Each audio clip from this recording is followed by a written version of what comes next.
Hello, everybody, and welcome to Earth Magic, where we talk about sustainability, spirituality, art, and the need for advocacy within these realms. My name's Mel, and as always, this is brought to you by Sustainable Passion, which is my little zero-waste store, and I also offer earth-based spiritual readings. I'm actually really excited for this episode, despite the name, which might be off-putting for most people, especially in the culture that we live in. But today we're going to be talking about death and how talking about death and being connected to death can actually create a path to a more fulfilled life. And we're going to be talking about a bunch of topics that I really truly believe can help you feel happier in life and better and more connected to life. It can be a little existential at times, but one of my favorite things I like to tell people is I think a lot of people's true connection to life, which to me is what spirituality is all about, is feeling connected to life beyond just, our mind and our body. I feel like it comes from these more existential thoughts, these more difficult times. In a weird way, I feel like some people think spiritual awakenings, you just wake up one day and everything's great and you're super happy. But actually, most people, or all people, at least from my experience, usually their more spiritual side to themselves actually comes from enduring more turbulent times rather than just waking up and everything's happy all the time. Actually, a lot of spiritual development I find comes from working with topics such as death or just overcoming life's difficulties, because it isn't until we're kind of thrown off this autopilot that we begin to feel more engaged with life, at least in my experiences. And I do want to note everything I'm going to be talking about is kind of seen through my lens. So take what resonates with you, leave what doesn't, or just be open-minded to what doesn't resonate with you. And I'm sure some of these thoughts and ideas and philosophies will serve your life in some way, whether it's in a more direct way or just acting as a way of learning about how someone like me views the world.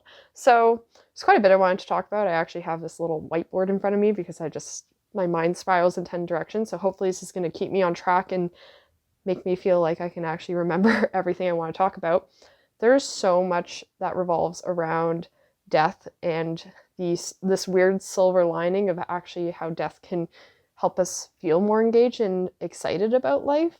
And this episode is basically for anyone who hasn't watched The Good Place, because if you've finished The Good Place, which actually they just concluded the series, you'll kind of know what I'm talking about when I say I think understanding that things have an end or there's a death to something, that's kind of the only way that us as humans can feel fulfilled. And I'm going to talk about a few reasons why, or maybe you'll get an underlying tone to that, or maybe you should watch Good Place and just skip over this episode, but hopefully not. So I'm going to start with the top 5 regrets of the dying, and actually I'm going to talk about a little bit about my journey with death and what brought me to be so passionate about death. So I think this actually started with one of my really good friends who I think the world of, and she's so cool, and she was really interested in the topic of death, and she actually really wanted to become either a funeral worker or a death doula or something like that. And I remember her telling me about this, and it was a little bit of like a freaky topic, but because she's just so bright in my eyes and she just has such amazing energy, it made it more approachable to talk about it. Because I feel like when we talk about death, we talk about usually, it's avoided unless it's a loss. But in her eyes, it was something that she was almost found purpose in and excitement in terms of, having this almost life goal or this interest that would help benefit people. And so thus I was very intrigued because, I think of the world of her, and even if not, it's something that's so contrary to my beliefs that I was like, okay, I kind of want to learn more. So she, discussed how she had gone to something called a death cafe, which is basically where you have an open conversation about death. These happen all over the world, so if you haven't attended one, I highly suggest it. It really does make you more comfortable with death. And the nice thing about death cafes is they're not like religious or spiritual at all. Everyone's on different levels in terms of their comfort with death or why they're at the death cafe. And I really highly recommend them. You can Google death cafe and find one near you. And so the other thing I talked about with her was there was a death conference going on, and this was in Toronto at the time, and I wasn't able to go because I had prior commitments. But I think one of the big points that came up that she really took away, I was like, can you sum this up for me? And she said, it's the top 5 regrets of the dying. And I thought that was so interesting. So basically, I'm going to sum this very poorly, but this was a study made by a nurse who worked a lot with people who were dying. And she basically accumulated the top 5 regrets of the dying. So I'm going to read them, and then we're going to kind of go through them and unpack them a little bit. So top 5 regrets. So the first one is, I wish I had the courage to live a life that was true to myself, not the life that others expected of me. I wish I hadn't worked so hard. I wish I had the courage to express my feelings. I wish I had stayed in touch with my friends, and I wish I had let myself be happier. So we're going to unpack these because I feel like this is one of the most profound lists, I guess, or just like information I've ever gained, because sitting with it and learning from someone who is dying is one of the ultimate lessons in life.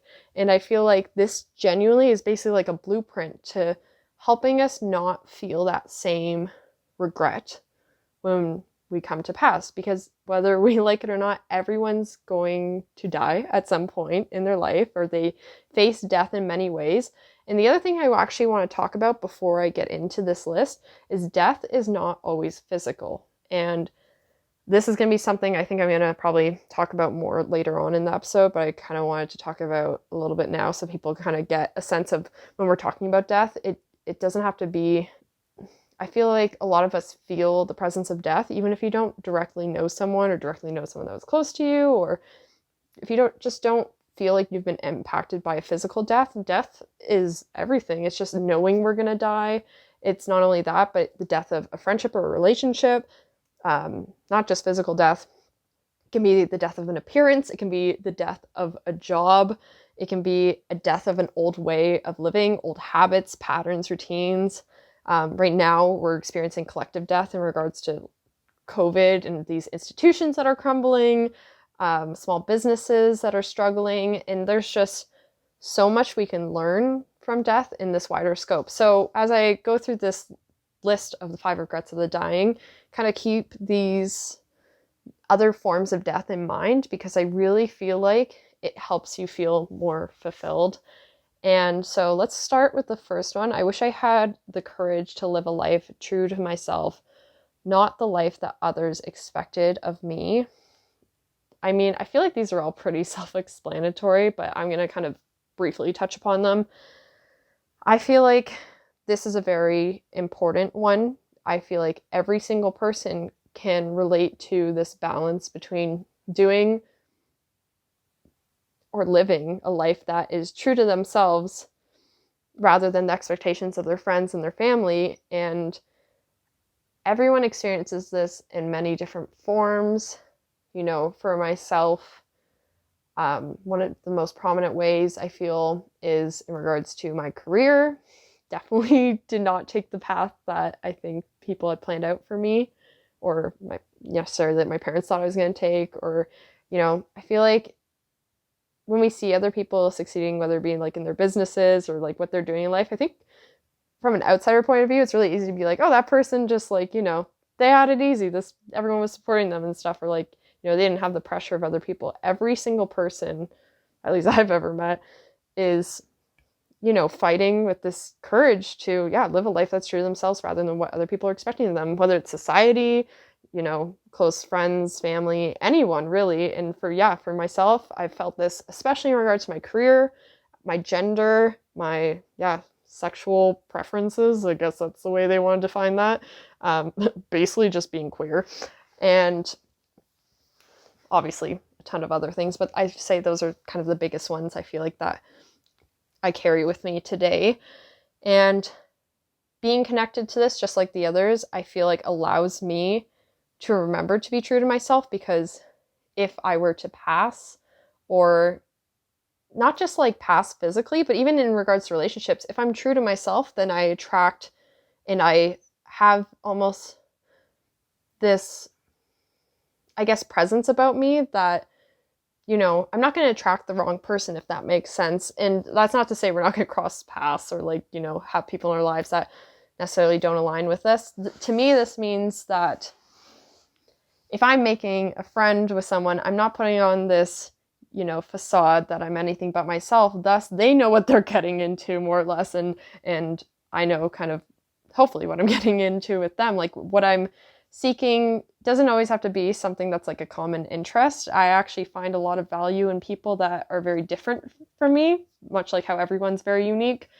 I find that it's nice to have common interests or, I feel like common morals is a really big thing for me. But yeah, it's actually really great to talk to someone who's different than you and kind of get excited, and you're not always just like an echo chamber of your thoughts with someone else. But anyways, I feel like, yeah, these are all pretty self-explanatory, so I'm going to move through them a bit quicker. I wish I hadn't worked so hard. This is a huge thing I carry with me now, and I actually was talking about this with one of my best friends today, saying how I feel like, especially within this like capitalistic society, we're taught to work harder and to make more money rather than to, have a better work-life balance. And yes, this might mean that you budget more or you make compromises on things or you don't always get what you want. But I think everyone talks, especially in the spiritual community, especially, but in just life, everyone's kind of taught, work harder, make more money. And it's always like, I want to make more money rather than you're taught to have a better work-life balance and have a life that, you make enough money to get by and also maybe like accumulate some savings would be great, obviously. But I feel like, for example, I was talking about the concept of a 40-hour work week and such. And yeah, if you're in these shoes, I mean, there's no problem if it works for you. This is just my way of viewing things. But for example, yeah, I just never really understood why we were taught that we should make more money and like work harder just so that we can kind of get by. So for example, this is actually a big thing that in this lesson actually was a big thing that inspired my move from a big city, Toronto, Ontario, to British Columbia, small town. And that's because everything in Toronto is very expensive. There's nothing really to do. No one talks about this. There's really nothing to do other than spend money. Like you're either spending money on your rent, which is crazy expensive.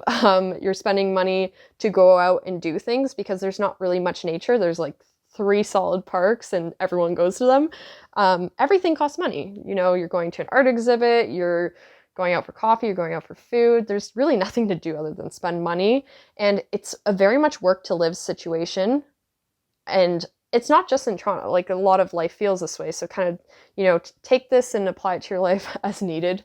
But I personally felt like I was always taught, even though I wasn't conscious of it for so long, to, basically just like that you need to work 40 hours, you need to make more money, or you need to work harder, rather than teaching me that the value in having a work-life balance that allows you to not only work, but to actually have a life where you can pursue things that you enjoy in your free time. And this also is something I tell people a lot, because I think a lot of people, when they're wanting to, let's say, start a business that they're really passionate about, I always tell people that there's obviously a lot of value in starting a small business that you really love, but it's not the end all be all. I feel like we've started to place so much value in what we do for a living than how we're working to live, if that makes sense. So for example, so many people I know of focus, including myself, literally for forever, I'm trying to be more conscious of this, focus on how we can incorporate what we love into how we're working, rather than focusing on working less at something that maybe we don't like as much. And if we do like it, then that's a bonus. But it allows us the free time to pursue what we love in our free time. Like the concept of free time to people, including myself, for so long is just like a mind-boggling thing. It's like, no, I just got to work harder. But then, this kind of way of life comes where we end up just working to pay the bills. So let's say, you're working, overtime all the time. I don't even know what that is now. It's like 40 to 60 hours, something crazy like that, anywhere around that range. And you're literally making money so that you can basically pay your rent and maybe buy takeout food because you can't make time to eat. And you're making money just to go to work. So it's so weird to me. It's almost like when we get, like I said, this is like an overindulgence. There's a balance. Like, I'm not saying you shouldn't work or anything like that. It's when you work too much and you aren't having any spare time, like that's when things get really tricky, because in a weird way, we think we're making money because we're like, oh, I can't leave my job or I can't lessen my hours because then I'm not making an income. But the weird thing that works with that is like you're almost paying to go to work. That's the best way I can explain this, because the money you're making is supposed to go towards paying your bills, but also it's supposed to go towards you having spare time, right? So that you can use that money towards things that you truly enjoy. The bills are just kind of like the means to end, like basic necessities to life. So when you go to work, you're actually pretty much just paying them in a weird way. It's like technically they're paying you, but they're just paying you to literally live your life based around your work schedule. When in reality, I think a better balance, personally, this is my personal opinion, would be that you work less and maybe you make less money, but as long as you can still make ends meet, and meaning pay the bills, and 2, you can still save. Like, we should be taught to consume less and buy less and live a more fulfilled life than we should be working hard literally just to pay our bills. Like, it's just I hope this is coming across the way that I mean it to be, but it's just so, it's so crazy to me that we've been taught that it's normal to just wake up, let's say at 6 and get ready to go to work for 7 or whatever, and then get home around 6 p.m., make dinner and get ready and go to bed. Like, that's a mind-blowing concept. I personally think there should be more sustainable, fulfilling jobs where you work less, but you can make enough at least to, pay the bills and make a savings. And yes, maybe you don't have more money, but what's the point of having more money if you're not living your life? And this also echoes into your life in so many ways. Do you think you're going to look back and you're going to say, I'm so glad I had all that money? No, you're going to be obviously grateful for, having a roof over your head and food on the table and stuff like that. But everything else is just excess, and it's just overconsumption. I think we start to try to find fulfillment because we're like, oh, we're making all this money, so I'll just buy more things, or I'll just get a more expensive apartment in a more expensive city, buy takeout all the time, rather than being like, well, if I work less or make less money, yes, I have to live in maybe, not downtown or not in this massive house or whatever, but at least I'll have free time and I'll still be able to pay the bills. Yes, maybe I can't go online shopping every day or something like that, but it's just an adjustment. It's an uncomfortable adjustment because us as humans are just scared to anything that is new. So to me, this is basically, I don't know, this is just something that profoundly changed my life. My approach to work weeks and creating an actual sustainable income or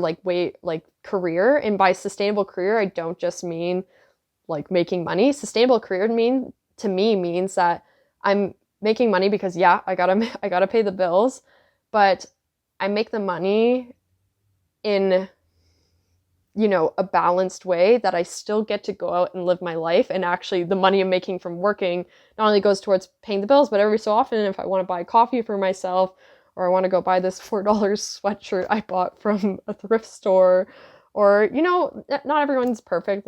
There's no perfect way of living. If I just want to go buy anything, I can still treat myself every now and then. There's no shame in that. It's just about teaching ourselves not to overconsume rather than make more money, and teaching ourselves, to budget, and that there's almost this value in actually this more minimalistic way of living.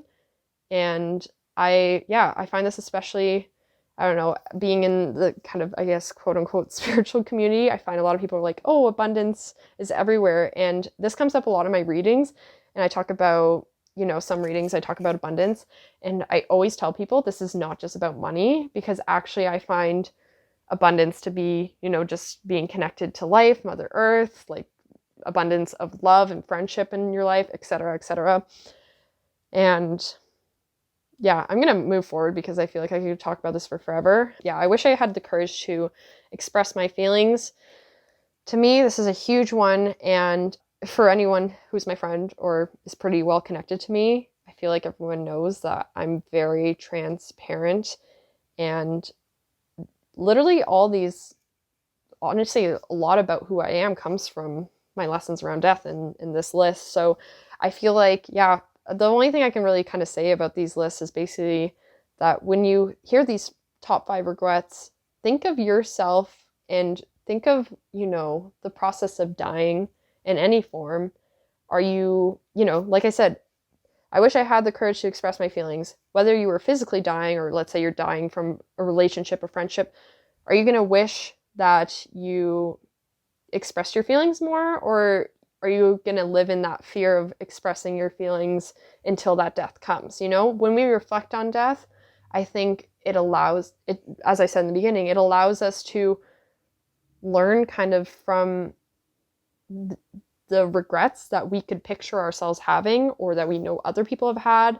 So we can learn lessons from reflecting upon our death, but also from reflecting upon other people's death. That's why this person recorded this, is because it's almost just all this value, and it was literally a gift from these people who were parting to be so vulnerable to share their regrets and pass that along. It also helps them grieve. This is such a complex thing, and I think I'm going to kind of tie this into Stoic philosophy. So Stoic philosophy, if you're not aware of it, I'm not going to try to summarize it, but I'll link in the episode notes a book that I'd read pretty much half of. I think I had to return it to the library, and this was years ago when I was just getting into reflecting on death, and I got recommended this book. But anyways, I was recommended this book, and there's a whole chapter on something that I do, and I thought I was crazy for doing, but it turns out it's a Stoic philosophy thing, and it's actually reflecting on the death of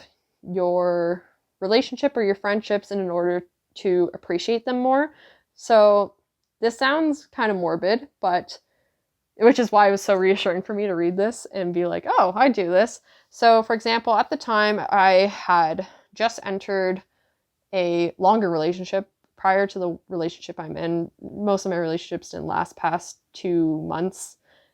Just what I was, I was not in the best headspace. My mental health wasn't great.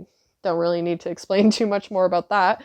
But anyways, I just entered a more serious relationship. I was healing a lot, and I kind of always feared in my previous relationships, and I think why they ended a lot of time was usually because I would end them because I would just start worrying and kind of taking them for granted and almost fearing the death, so much so that I was like, I'm just going to end it now so I don't have to reflect on what it would be like to get to that point of death in the relationship. So anyways, there's a point to Stoic philosophy that basically says, yeah, with reflecting on the death of a friendship or a physical death in your life, it allows you to appreciate these people more.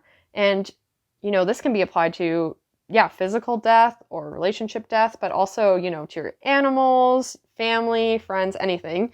And at the time I was in this relationship, and I felt like I hadn't been in a long relationship. I was a couple months in. I think I was probably about maybe 4 or 5 months in, and that was long for me.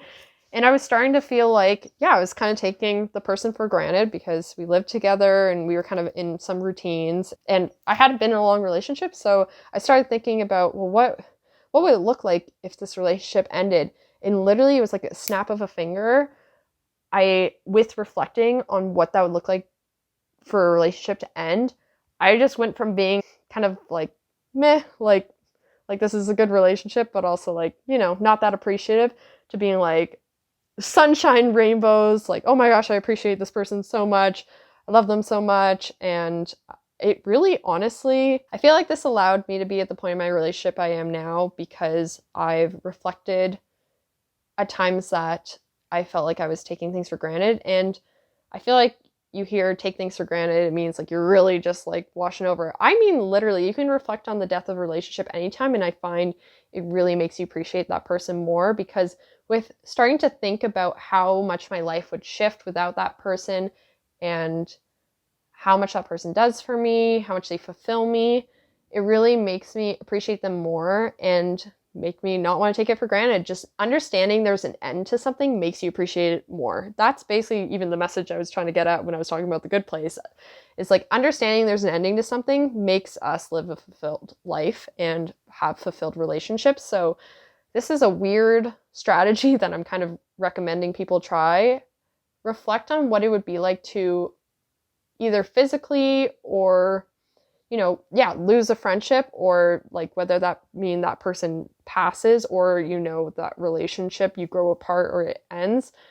And I feel like it allows you to come back to the core of what that means for you. If that means, yes, death is natural, there's nothing wrong with it. It either means that you're at a point where, yes, you've accepted the death and it's time to move forward and let new life grow. I feel like the earth teaches us a lot about how death isn't just death. Death is actually a rebirth, which I'll get to after. It also teaches us how we want to love that person better or make the relationship more fulfilling in the time that we have left with it. So I'm going to kind of go back to what I was going to say about the earth, because this is also one of my favorite teachings. And I always tell people, I think it's really, no matter what your spiritual belief is, I guess, I hope everyone can agree that, let's say a tree, when you see a tree grow leaves in the spring and it sheds them in the fall, do the leaves stay on the ground for forever, or does it naturally decomposes? So with the death of those leaves, the same with the death of like a whole tree in general, it doesn't just die and disappear. It actually goes into the earth, it decomposes and actually provides new life. So sometimes other trees grow in that space, hence why, trees shed their leaves and shed their seeds, is because they're trying to grow new trees. And if trees don't grow in that place, then, new soil does, flowers do, grass does. When something dies in the natural animal kingdom or the plant kingdom, it doesn't just die and stay there forever. When an animal dies, its body doesn't just stay there forever. It naturally decomposes. A tree decomposes when it dies, leaves decompose, and that fuels and gives life to new plants that will grow from that place, that not only the plants grow from there, but also that feeds the animals. It's literally like this chain of life. So what we as humans want to take away from that in regards to like reincarnation is up to you. But I personally believe that we're not separate from the animal kingdom. We're a part of it. And we live off of the animals and the plants. In my opinion, in my life, I personally live off the plants because I'm vegan, but some people live off the plants and the animals. But either way, the animals, we have a relationship with them. We live with them, whether, you eat them or, you live in a relationship with them in any sense. We are a part of that animal kingdom. We're a part of that, I believe, that process of life, of death and rebirth, and not just in our physical realm, but in our emotional and life realm. So for example, the best example I can give this into how this might play into your life is, think of a time you've lost a relationship, not like a physical person, but, let's say you went through a breakup, whether it was a friend breakup or a romantic breakup. When it ends, it's most times usually uncomfortable, painful. There can be a lot of hurt and anger. But with time, we learn where to take this displaced energy that we used to give to this person and put it either, to anything else, whether it be a new hobby, to ourselves, to a new friend. Think of the second last person you dated, or your second last friend, your last ex. When you went through that, odds are you thought to yourself, yeah, this is difficult. And, you can't really picture who would kind of, or what would take that energy that you used to give to that person. It's like having eggs in your basket. You used to give like 5 eggs in your basket to your ex, Dawn. I don't know. Dawn can be a girl or a guy. Who knows?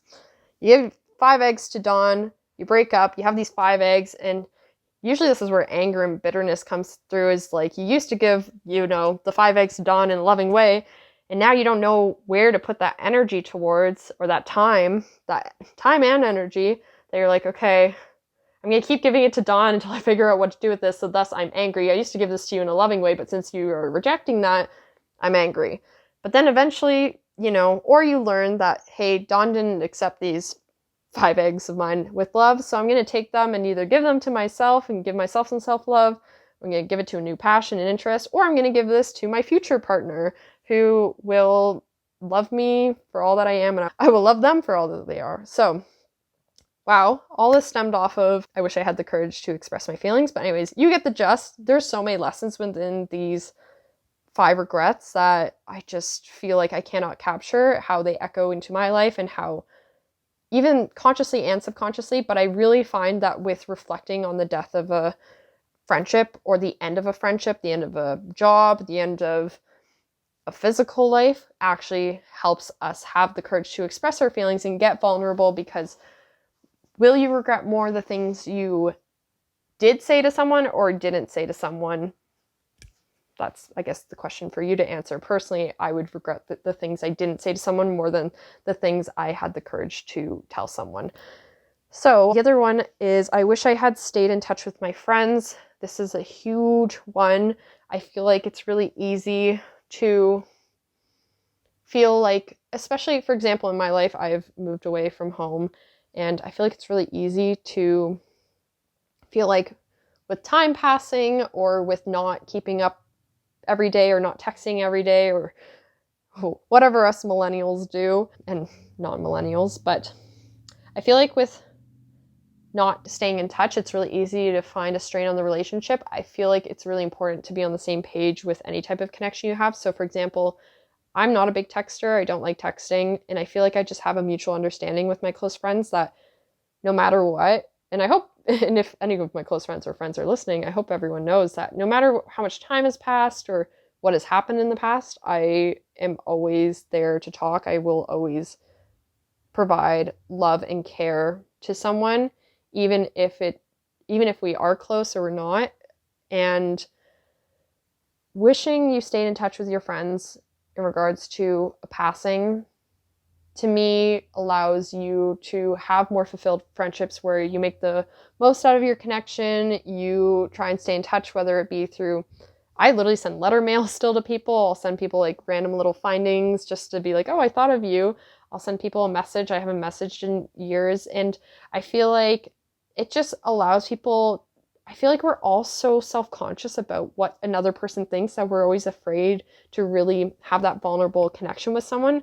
But staying in touch with your friends, whether it's someone you haven't talked to in years, or someone that you don't get to talk to every day, but you have that mutual understanding that they're still there, allows us to have more value in our life and more love in our life. And to me also, I think I love that this says, I wish I stayed in touch with my friends rather than romantic love, because to me, I feel like we place, as people, a lot of times, like in society, we place a lot of weird societal pressure in regards to finding a romantic partner, because we're seen as like, that's the goal, is you meet a romantic partner and they have to meet this like societal structure, and these are things we're trying to like move away from.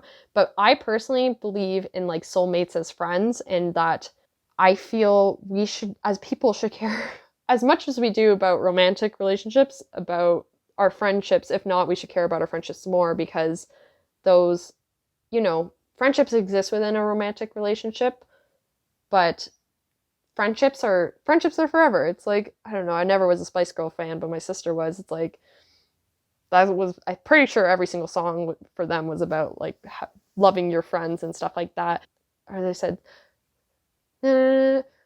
friendship never ends. Oh, right. If you want to be my lover. Oh, yeah. Because they're basically saying, like, if you want to be my lover, you got to get with my friends, because, like, friendship never ends. So that's the kind of episode we're having today. Anyways, So I feel like this is just a nice reminder of what's important in life. This list is basically the blueprint of what's important in life, and our friends are really important. I feel like it's really easy to talk to someone who, for example, I feel like everyone who's been single before or is single can relate to just that desire to have a romantic relationship, which is very valid. But I feel like not a lot of people talk about how they just are desiring to meet that soul friend, like that soul line friend, that soulmate who's your best friend. Everyone is trying to find that romantic soulmate, but the thing is there's so much value in friendship, and I truly, truly believe friends kind of make the world go round, and it doesn't have to be as complex as, having the ultimate best friend. It can literally be someone, like I said, that you reached out to, that you used to talk to when you were like 4 years old, or it can be connecting with an old friend. It can be healing a friendship wound, whether it be through you contacting that old friend or whether it be through you going kind of within and allowing yourself or forgiving yourself for that friendship ending, or forgiving that person for that friendship ending. Because, friendships are hard. Friendships are so difficult. I've talked about this a lot with one of my other close friends, saying that friendship breakups, I think, are probably the hardest to go through, because when you go through a romantic breakup, you can just blame it on so many different things. You can be like, it's just not there anymore. But when you break up with a friend, it really hurts, because that's just usually boils down to something a bit more personal and way more connection based.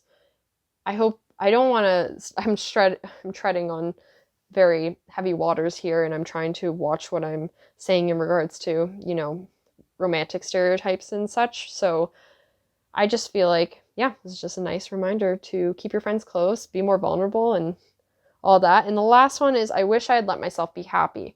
This is something I'm really going to tread lightly on as someone who, obviously has tons of peers, friends, family, and myself who have collectively endured mental health. This makes it seem like happiness is a choice.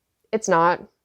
However, there's things we can do and actions we can take to help ourselves feel and be happier.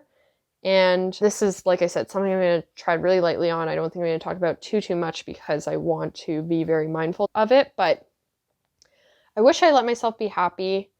I feel like a lot of people get very caught up, like I said, in, almost this happiness bone that I like to talk about. So a lot of people, including myself, until I was called out for it, and even still I get caught up in life, of course, but we see happiness as this bone and we're a dog. And a lot of times we view happiness as this thing that we throw, and we're like, happiness exists once I, get the job, once I get a partner, once I move, once I finish school, once I have enough money. And we basically throw this bone to wherever that is. So yeah, let's say it's like, I'll be happy once I finish school. And then once we've actually caught in that bone, we've already thrown it again. It's like, okay, no, not just when I'm done school, but when I've moved. This is literally like what happened to me. I was like, I'll be happy once I finish my project. I finished my project or my thesis for school. I was like, I'll be happy once I publish my book. I published it. I was like, still not happy. I'll be happy when I move, when I get a job, once I start my business, once I have a big business. The thing is, life is continuous growth, and then you die. And the thing is, like Miley Cyrus says, it's all about the climb. But it's true though, when we realize that happiness doesn't rely on the destination, it's actually within the journey, we allow ourselves the space to feel happier, because when we place happiness as this bone that we fixated on an end result, if that end result doesn't happen, or even when it does, we've already thrown it again. It's not like, oh, let's just think of it in regards to your life. Think of one time you're like, oh, I'll be happy, kind of like, I'm trying to get a partner, a romantic partner. And once I get that, I'll get that. And you get it and you're excited and happy, but you've thrown it again. You already have something else that's external that you're trying to chase towards. So to me, it's a complex regret to have to say, I wish I let myself be happy. However, I think that we as people can begin to see life as this ever-ending growth. It's all about the climb. It's not about where you're getting to, because as soon as you know it, you're going to keep throwing that happiness bone. You're going to reach the end of your life and you're going to be like, oh, I'm going to die. Like, kind of like, I wish I, let myself like enjoy the process rather than the end result. Because I think from the second we're born, we're basically taught to chase that happiness bone. It's like, you'll be fulfilled once you finish school, once you finish that project, once you graduate, once you get the job, once you get married, once you have kids, it's all these like society things that are taught to us to keep this like structure entail, because, don't want mass chaos apparently. But I say it like that, but the thing is, it's like, it's not true. Like, none of us follow that roadmap. And when we don't, we have this sense of like, we're not happy or we're not fulfilled. Everybody's journey is unique. If you talk to any single one of your friends, a peer, anyone, and ask them if they followed that societal structure of things, every single person has a story of how life threw them off the rails. And if they don't, then they're real lucky. But the thing is, I'm one of those people that I believe true growth does happen through this turbulence or through hard times. It doesn't make the hard times good, but there is that silver lining. That's basically the whole message of death itself.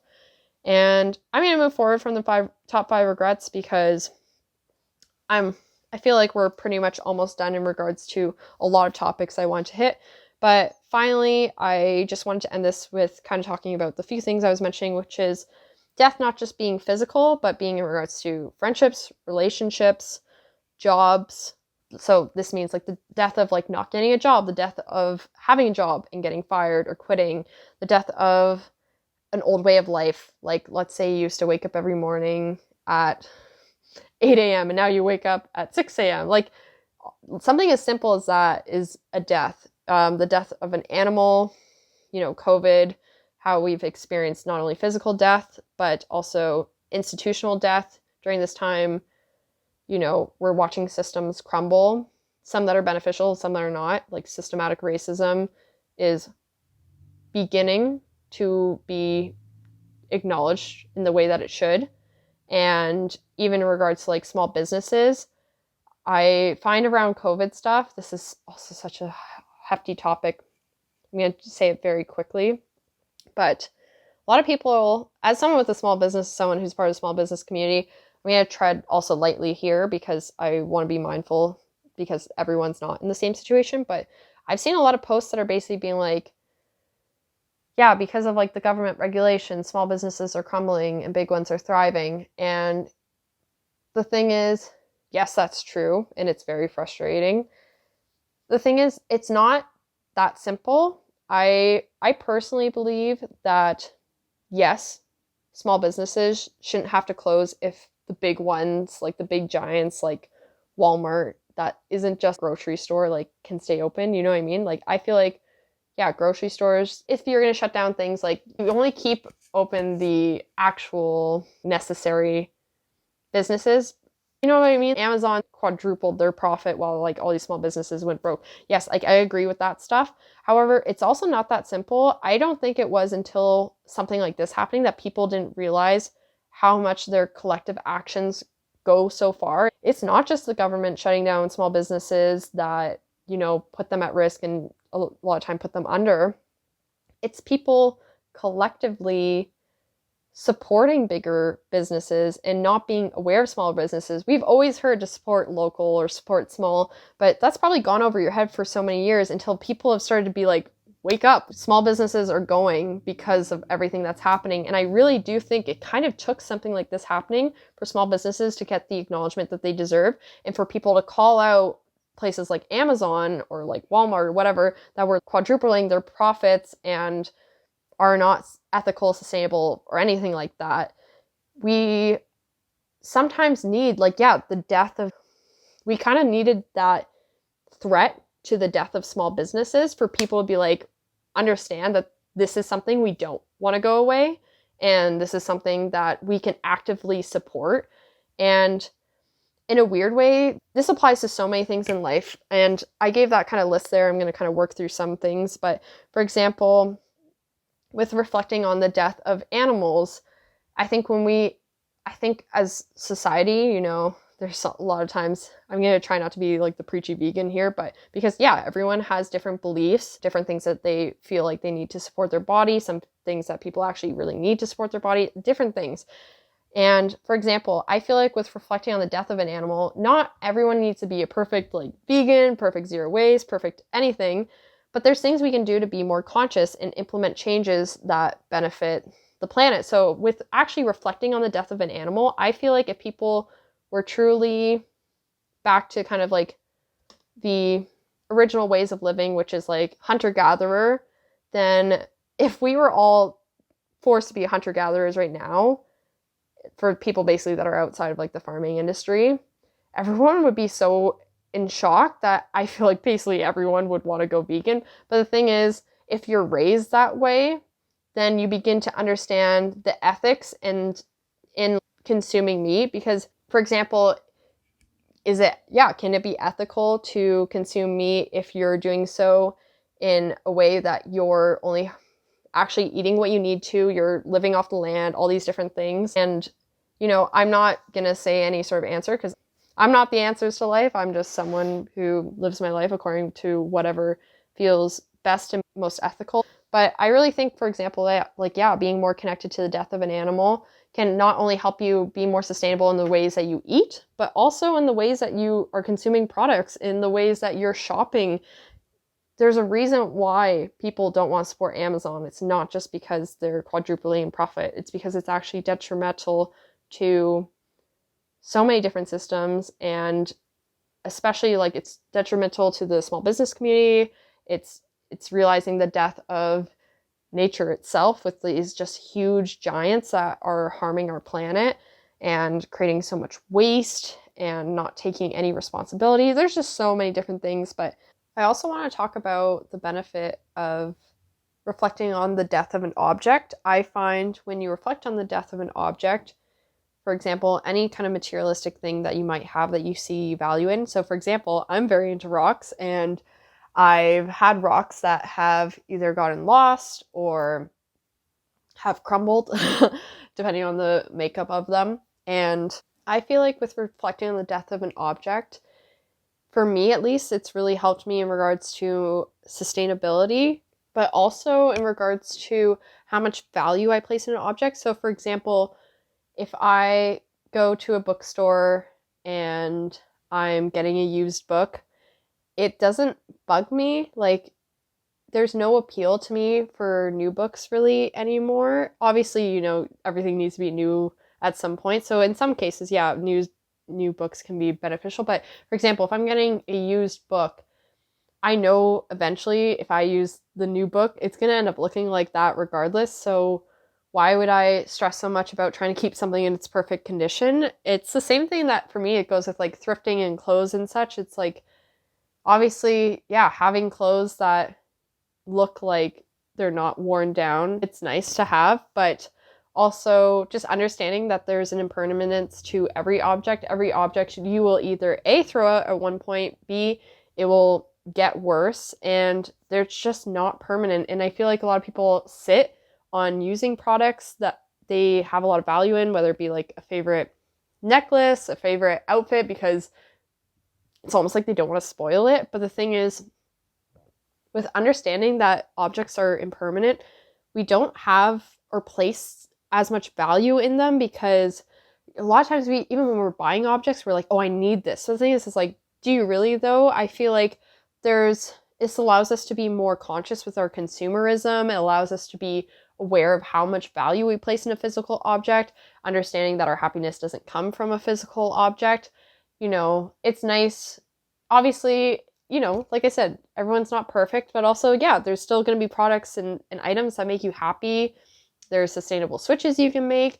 But I feel like with reflecting on the death of an object, meaning that an object you lose, an object that's obvious, every object is going to get worse with time and as much as you use it, and just understanding that you should get the most value and most time and most like almost energy out of an object, if that makes sense. Like, if you're going to get something, really sit on how much use you're going to get out of it and how much value it has to you, and really it allows you to make more conscious decisions around your consumerism. Another point around death I wanted to talk about was the death of a relationship, which we've already talked about a bit, but for me, this is more pertaining to like egotistical things. So for example, I feel like it's really, for example, let's say you have a partner or you have a friend and you get in an argument. Are you one of those people who will kind of go to the end to make sure that, you know, you're right, even if it's compromising the friendship? Like, is that friendship worth the risk? And obviously it depends on the conversation, but a lot of times, you know, if it's like a moral dilemma, that can be a bit more difficult. But like, if it's just kind of more like a petty argument, I feel like with reflecting on the death of a friendship or any type of relationship, friendship, romantic, family, in regards to like disagreements, allows us to be a little bit more lax in regards to how much we bring our ego into a discussion. So, for example, ask yourself this next time. Try and catch yourself when you get in an argument or a disagreement with someone before you get too passionately involved. Obviously, it can be really difficult when we're talking in regards to like ethics and morals, but you know, in regards to any kind of argument, really try to ask yourself, like, is this worth the death of a friendship? In some cases, yes, it can be, especially when it comes to like moral or ethical values. But in other cases, or in a lot of cases, it's not. And a lot of times it's just us and our egos just trying to kind of prove that we're right. And it usually comes from this place of fear, of feeling threatened, or just like, it is kind of all based around fear. So I feel like with reflecting on the death of relationships, it actually allows us to have more fulfilling, engaging conversations and allows us to move forward from arguments better because we're understanding the consequences of our actions, and how when we begin to reflect on the death of a relationship during an argument, we can begin to loosen up and open up more to love and being like, well, if this relationship ended, I'd be heartbroken and I love this person and it's not worth this argument. It's not worth upsetting them. And just understanding that every single person in life is not going to see eye to eye. I guarantee even you and your best friend have things that you don't see eye to eye on. There's some things that are worth going your separate ways and there's other things that aren't. And it's all about understanding what boundaries you're willing to what boundaries you need to set and what things you're willing to compromise in your life in regards to have a more fulfilled and loving relationship. I touched upon this a little bit before in regards to animals, but the same thing goes for plants. I think with reflecting on the death of a plant or an animal allows us to consume less, especially because it sounds, cliche to say in a weird way, but because of this industrial revolution, we as people used to be hunter-gatherers. We would get things from the earth or trade goods with one another. Now you just walk into a supermarket, you just buy something. It can be a fruit from halfway around the world that's not in season. We're just so disconnected. And I feel like with reflecting on the death of a plant or an animal, we begin to realize how not sustainable our habits are and begin to make more sustainable choices. And I feel like, you know, it can sound like a lot when you're thinking about death in regards to all these things, but this disconnect we have to life actually usually comes from this disconnect we have to death. Is like we're focusing so much on life and how we can live a more engaged life, but we're not focusing on how life and death are two of the same coin, and you can't have life without death, you can't have death without life. And with reflecting, you cannot reflect on life without reflecting on death. With reflecting on death, you begin to make better ethical choices, things that fulfill you better, are more coming from a more loving place, more compassionate place, and just so much more. Death also comes into effect in regards to our life choices and our perceptions of ourselves and our life.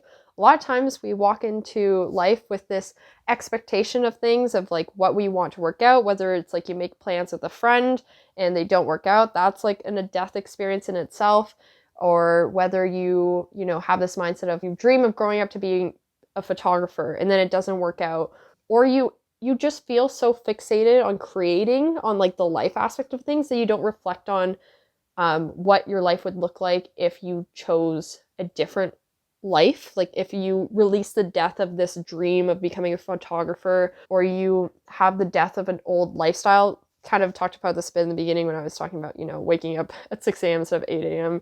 That's like a bit of a way less extreme, but it can be in regards to anything, is how can you reflect on death in your life in a way that allows you to let go of old versions of yourself, like the death of an old cycle of your life, a death of an old thought pattern, an old dream. The death of a dream is huge. And I feel like it's really easy for us to mourn the loss and see what we lose rather than reflect on how the death of something, in this case that I'm pertaining to, actually makes space and room for something new to come into your life and even into the world. Like I said, when a tree dies, especially as someone who's as passionate about trees as I am, it's heartbreaking and it's happening at mass rates that aren't sustainable. But let's say a tree dies naturally, in that place, new life will grow. It's not like the tree carcass stays there for forever. Actually, that tree carcass gives space and room to new critters until it decomposes. Mushrooms grow from it. New life grows from that space. That death occurred, and then new life grows from that soil. It's a very karmic life-death cycle, death and rebirth. Like I said, without acknowledging the death that can occur in our life, we hold on to outdated dreams, outdated versions of ourselves, outdated mindset patterns. We hold on to objects at greater value than they actually are, and rather than just seeing them as the impermanence and the happiness that doesn't exist in some external object. There's so much that death can teach us, and it's truly one of the most beneficial subjects I've ever learned about or reflected on. And the thing about death is, as you've probably learned from this episode, is it's so big and complex that there's so much to learn and so much growth and new life to grow from reflecting on death. It is two sides of the same coin, life and death, and it's really, really, it really makes for a profound change and positive change in your life in such a weird silver lining way. I kind of want to end this off because I don't want this to be so much, but although this all sounds kind of spooky or the topic around death can be difficult, I truly believe that with acknowledging the end of something or these more difficult parts of our lives, we can begin to live more engaged lives where we really truly understand that death is guaranteed, and we also aren't guaranteed when death comes. I feel like, especially, for example, as a 24-year-old, it's really easy to be like, I'm not going to die till I'm 80. That's not necessarily true, and it happens all the time, and I feel like we feel like life's been ripped at the seams when we experience death, whether it be physical or non-physical. But the thing is, death is guaranteed in absolutely everything. Everything is impermanent, but we like to disconnect ourselves from that. But the thing is, if we live disconnected from it, we end up with regrets or not living life in a way that's truly engaged or that allows us to be happier, allows us to stay in touch with our friends, allows us to express our feelings, allows us to live a life that's true to ourselves, not what others expect of ourselves, allows us to not work so hard. It allows us to do so much when we understand the impermanence in the death side of things. It's that weird silver lining. And if anything, I'm just like basically giving you a big shout out to The Good Place to watch that show to completion, because it really touches upon all the problems on if we had this ideal society or like, you know, life went on forever, how we would kind of lose that spark. And it's like I said, it doesn't mean everything is great all the time. It means that reflecting on things, oh, my cat just knocked something over. There's like this lightness to the dark. One of my favorite quotes is by Rumi, and it's, "The wound is where the light enters." And it's one of my favorite quotes. You always hear you can't see darkness, or you can't see light without a little darkness in your life. Oh my gosh, my cat. I know you always hear things like you can't see the light without darkness, but it is really true, and I feel like we can reflect upon that in so many ways. And I hope you guys enjoyed this episode. Thank you so much for listening and being so open to this conversation. If you have any questions or comments around death, feel free to shoot me a message. I'm on Instagram. You can go to my website and send me an email. I'd love to hear what you guys think, and I hope you guys have a great day, and check out the show notes for any resources that you might want to check out. And yeah, I love you guys, and we'll talk soon.